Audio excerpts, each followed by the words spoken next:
Mathéo Radio présente À haute voix la lecture intégrale des œuvres spirituelles majeures. Aujourd'hui, La Divine Comédie de Dante Alighieri.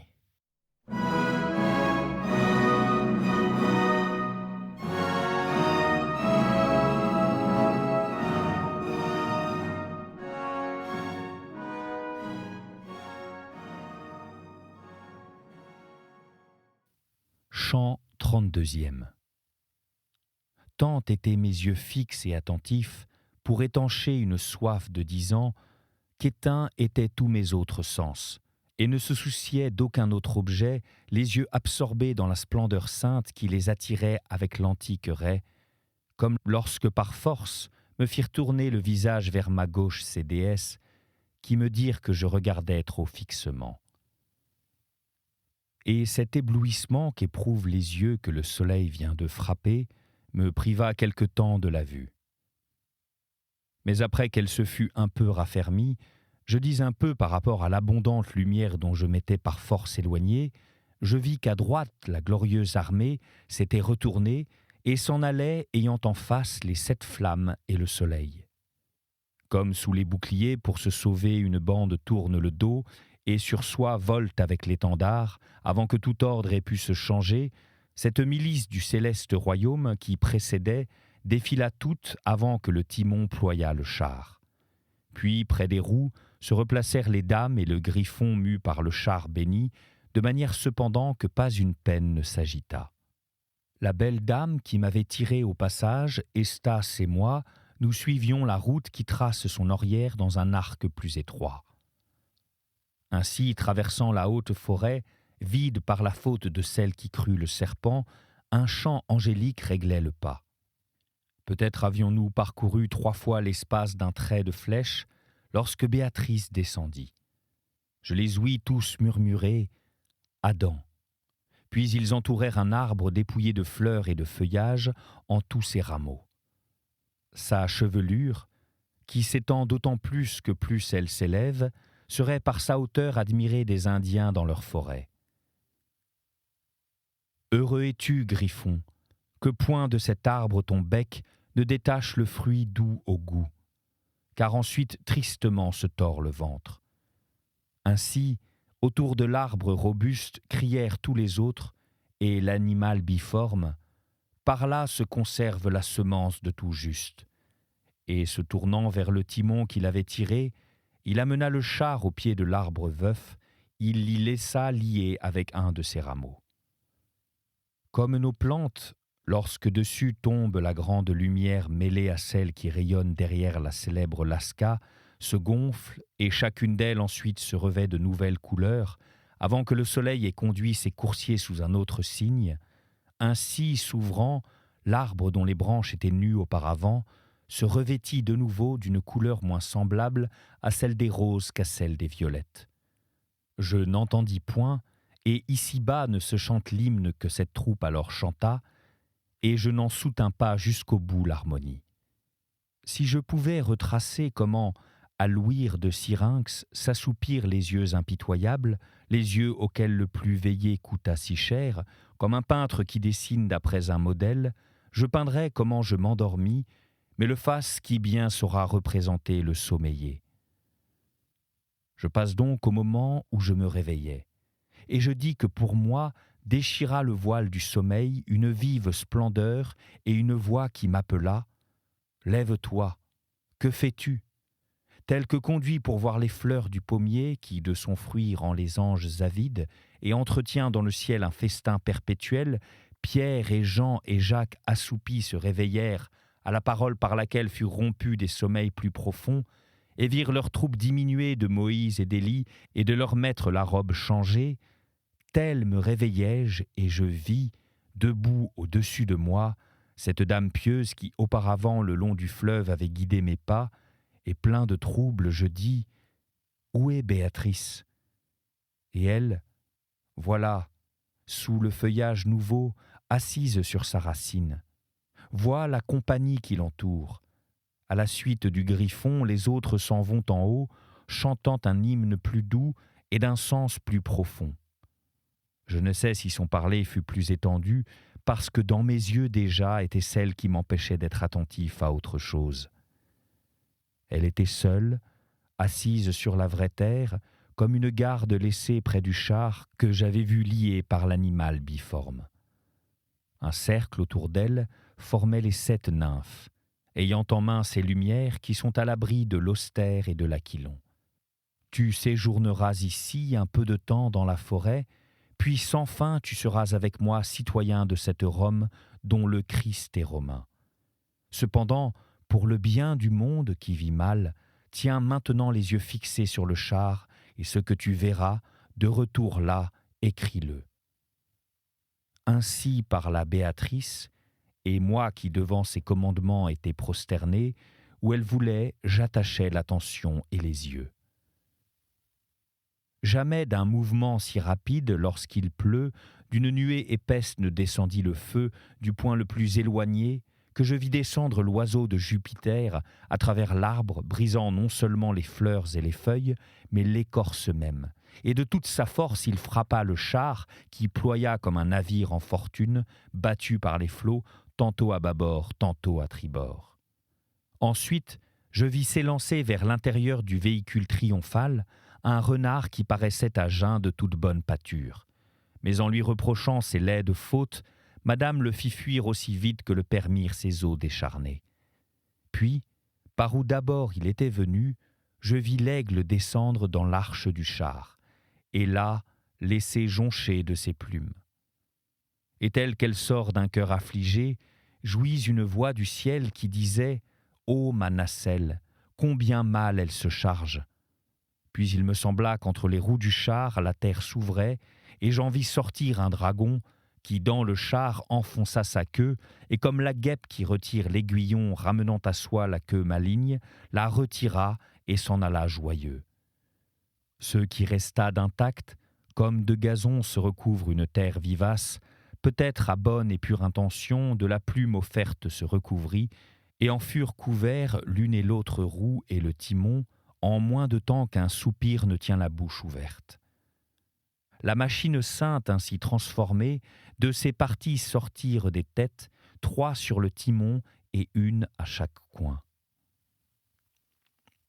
Les premières avaient des cornes comme des bœufs, mais les 4 autres avaient une seule corne au front. Jamais on ne vit monstre semblable. Pleine de sécurité, comme une forteresse sur une haute montagne, assise dessus, m'apparut une courtisane éhontée, promenant autour ses yeux hardis, et comme pour qu'elle ne lui fût point enlevée, je vis à côté d'elle un géant debout, et quelquefois il se baisait. Mais ayant vers moi tourné son regard errant et convoiteux, ce féroce amant la flagella de la tête jusqu'aux pieds. Puis, plein de soupçons et transporté de colère, il délia le monstre et le traîna dans la forêt, si avant qu'à ma vue elle déroba la courtisane et la nouvelle bête.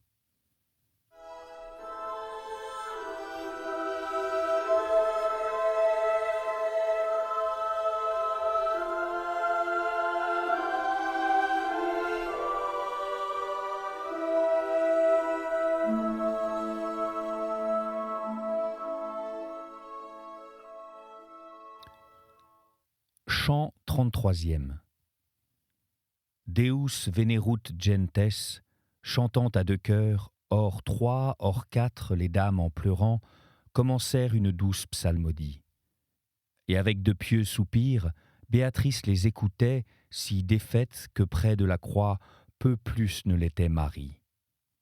Mais lorsque les autres vierges ayant cessé, elle put parler, se levant droite en pied, rouge comme le feu, elle répondit « Modicum, et non videbitis me, et iterum, mes sœurs bien-aimées, modicum, et vos videmitis », ce qui signifie « encore un peu de temps, et vous ne me verrez plus, mais de nouveau encore un peu de temps, et vous me verrez. » Puis elle les fit toutes 7 passer devant elle, et après seulement d'un signe, elle mut moi et la dame et le sage qui s'était arrêté. Ainsi allait-elle, Et je ne crois pas qu'elle eût achevé le 10e pas lorsque ses yeux frappèrent mes yeux, et d'un visage tranquille, « Viens plus près, me dit-elle, assez pour que, si je te parle, tu sois bien à portée de m'entendre. » Lorsque je fus à la distance où je devais être d'elle, elle me dit « Pourquoi désormais, venant avec moi, n'oses-tu me faire de demande ?» Comme à ceux dont la voix, lorsqu'ils parlent devant de plus grands qu'eux, vient par trop de respect mourir près des dents, il m'advint. Et d'un son à demi formé, je commençai. « Madonna, vous connaissez mon besoin et ce qui lui est bon.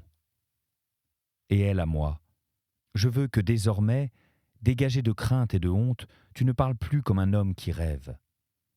Sache que le vaisseau que le serpent a brisé fut et n'est point, mais que celui à qui en est le crime croit bien que la vengeance de Dieu ne craint pas les soupes. Ne sera pas toujours sans héritier l'aigle qui laissa ses plumes dans le char, lequel par là devint monstre et proie ensuite. Car je vois certainement, et pour cela je l'annonce, des étoiles déjà proches dont rien ne peut arrêter ni retarder le cours, amener le temps où un 510 et 5 envoyé de Dieu tuera la perverse et ce géant qui avec elle a forniqué. Et peut-être que ma prédiction obscure comme le langage de Thémis et du Sphinx moins te persuade, parce qu'à leur manière elle offusque l'entendement. Mais bientôt, les faits seront les naïades qui dénoueront cette énigme embrouillée, sans perte de brebis ni de blé.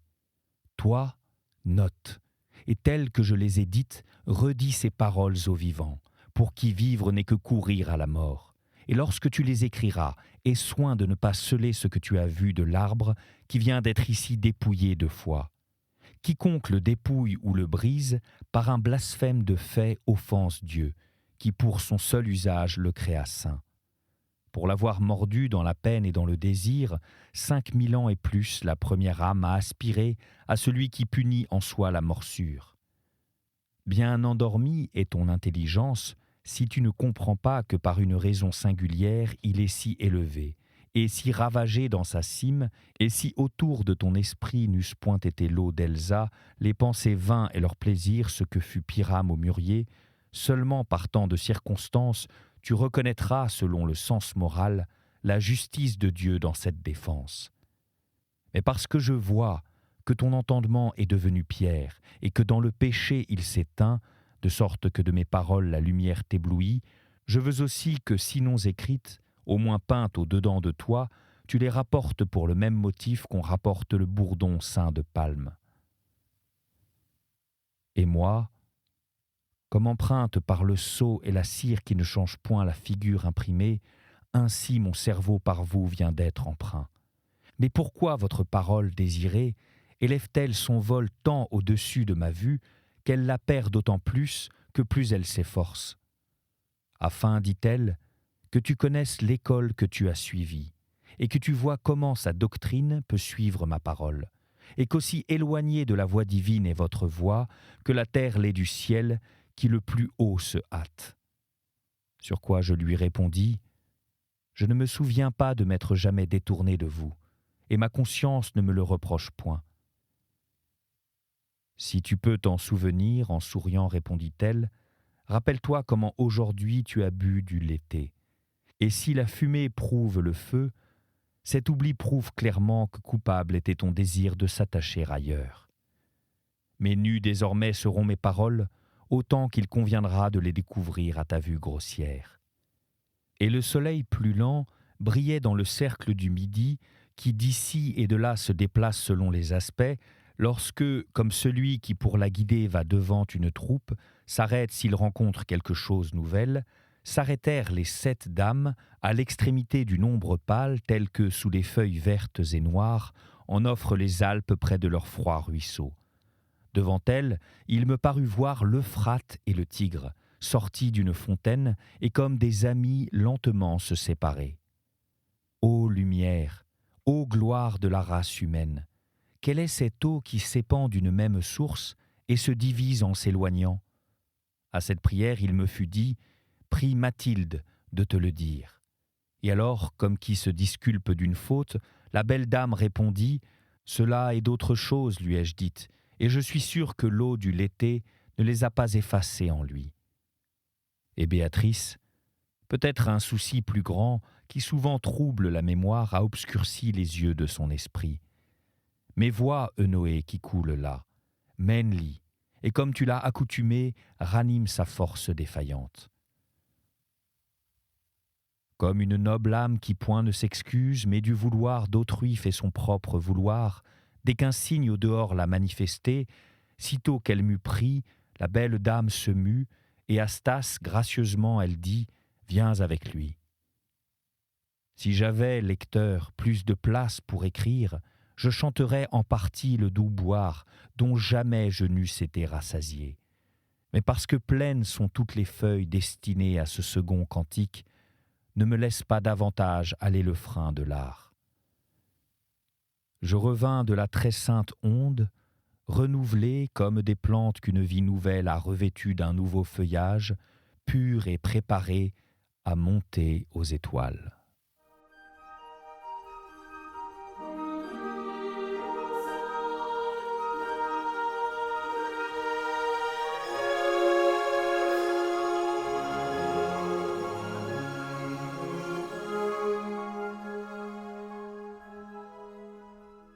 La Divine Comédie de Dante.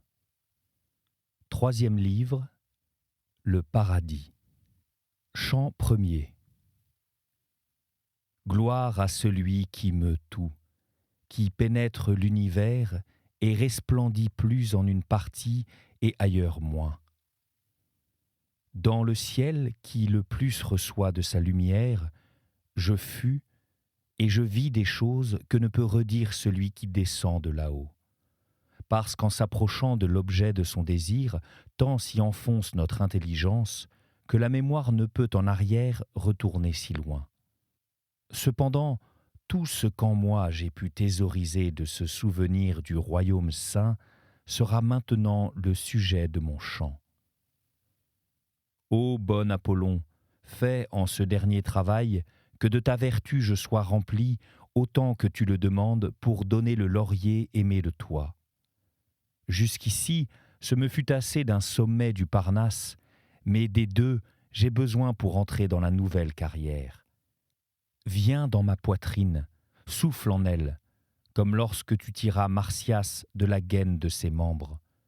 Ô divine vertu, si tant tu te donnes à moi, que je reproduise au dehors l'ombre du bienheureux royaume empreinte en mon esprit, tu me verras alors venir à ton arbre aimé et me couronner de ces feuilles dont le sujet et toi me rendraient digne.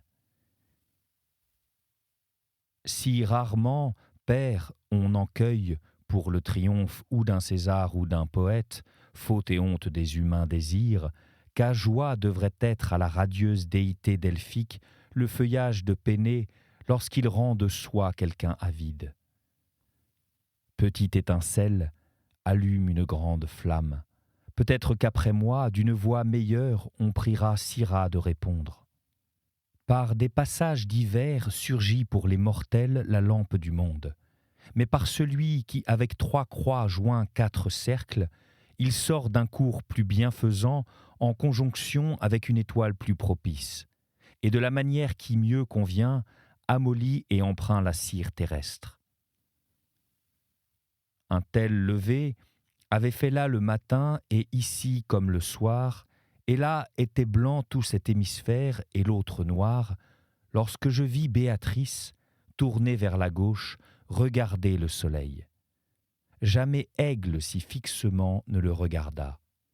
Et comme un second rayon sort du premier et rejaillit en haut, tel qu'un voyageur qui veut s'en retourner, ainsi son acte, infus par les yeux dans mon imaginative, devint le mien, et sur le soleil je fixai les yeux plus qu'il n'est de notre usage. Beaucoup de choses peut là que ne peut ici notre force, grâce au lieu fait pour être la demeure propre de l'humaine espèce. Je ne le supportais pas longtemps, non cependant si peu que je ne le visse étinceler tout autour, comme le fer qui du feu sort bouillant. Et tout à coup, un nouveau jour, parut être ajouté au jour, comme si celui qui peut, d'un autre soleil, avait orné le ciel. Béatrice, debout, tenait ses yeux fixés sur les cercles éternels, et moi, d'en bas, éloignant les miens, je les fixais sur elle, et si avant je pénétrais que dans son aspect, je me fis tel que se fit Glaucus, qui en goûtant de l'herbe devint dans la mer le compagnon des autres dieux. Cette surhumaine transformation par des paroles ne saurait se décrire, que l'exemple donc suffise à celui à qui la grâce en réserve l'expérience. Si là était de moi cela seul que tu avais nouvellement créé, amour qui gouverne le ciel, tu le sais, toi qui m'élevas par ta lumière. Lorsque la roue qu'éternellement tu meus, ô désiré, à soi m'eût rendu attentif, par l'harmonie que tu règles et que tu distribues, me parut embrasée de la flamme du soleil une telle étendue de ciel que ni pluie ni fleuve ne firent jamais un si vaste lac. La nouveauté du son et l'éclat de la lumière allumèrent en moi un désir d'en connaître la cause, plus vif qu'aucun autre que j'eusse jamais senti. D'où elle, qui me voyait comme moi-même, afin de calmer mon âme agitée, avant que pour demander j'eusse ouvert la bouche, ouvrit la sienne et commença. Tu épaissis toi-même ta vue par une fausse imagination, tellement que tu ne vois pas ce que tu verrais si tu l'avais secouée. Tu n'es point sur la terre comme tu le crois, mais de son séjour propre, la foudre descend moins vite que tu n'y montes. Si ces brèves paroles enveloppées d'un sourire me délivrèrent du premier doute, dans un autre je fus encore plus enlacé, et je dis « Satisfait désormais suis-je, et soulagé d'un grand étonnement. Mais à présent, je m'étonne comment je m'élève au-dessus de ces corps légers. » Sur quoi, après un pieux soupir, elle tourna vers moi les yeux, tels de visage qu'une mère qui regarde son fils en délire, et commença « Toutes choses sont ordonnées entre elles, et cet ordre est la forme qui rend l'univers semblable à Dieu. Ici, les hautes créatures contemplent la trace de l'éternelle puissance, qui est la fin de ce qu'ainsi elle a réglé. Dans l'ordre dont je parle, toutes les natures ont leur inclination, plus ou moins, selon leurs genres divers rapprochés de leurs principes. D'où vient qu'elles voguent vers divers ports à travers la grande mer de l'être, emportées chacune par l'instinct qu'elle a reçu. Celle-ci emporte le feu vers la lune, celui-ci meut les cœurs mortels, celui-ci condense et unit en une masse la terre. Et les flèches de cet arc n'atteignent pas seulement les créatures privées d'intelligence, mais celles aussi douées d'intelligence et d'amour. La providence ordonnatrice de ce vaste tout, par l'effusion de sa lumière, maintient perpétuellement en paix le ciel où tourne le cercle le plus rapide. Et là, maintenant, nous porte comme au séjour prédestiné la puissance de cette corde qui dirige ce qu'elle décoche vers un heureux but. Il est vrai que, comme souvent, la forme ne s'accorde point avec l'intention de l'art, parce que la matière refuse de s'y prêter. Ainsi, de cette direction s'écarte parfois la créature qui, poussée de la sorte, a le pouvoir de se ployer d'autre part, et comme on peut voir le feu tomber de la nue, tombe, si vers la terre l'impulsion première est détournée par un faux plaisir. Tu ne dois donc pas, si bien je juge, plus t'étonner de monter que de ce qu'un ruisseau descend du haut d'un mont. Même merveille serait-ce si dégagé de tout empêchement tu fusses en bas demeuré, que si un feu libre restait en repos à terre. Puis vers le ciel, elle reporta ses regards. C'était À haute voix, une émission de KTO Radio. Aujourd'hui, La Divine Comédie de Dante Alighieri. Lecture, Fitzgerald Berton. Captation et réalisation, Gustave Schlicht et Thibaut Dagalier. Une émission disponible en podcast sur ktoradio.com et sur l'application KTO Radio.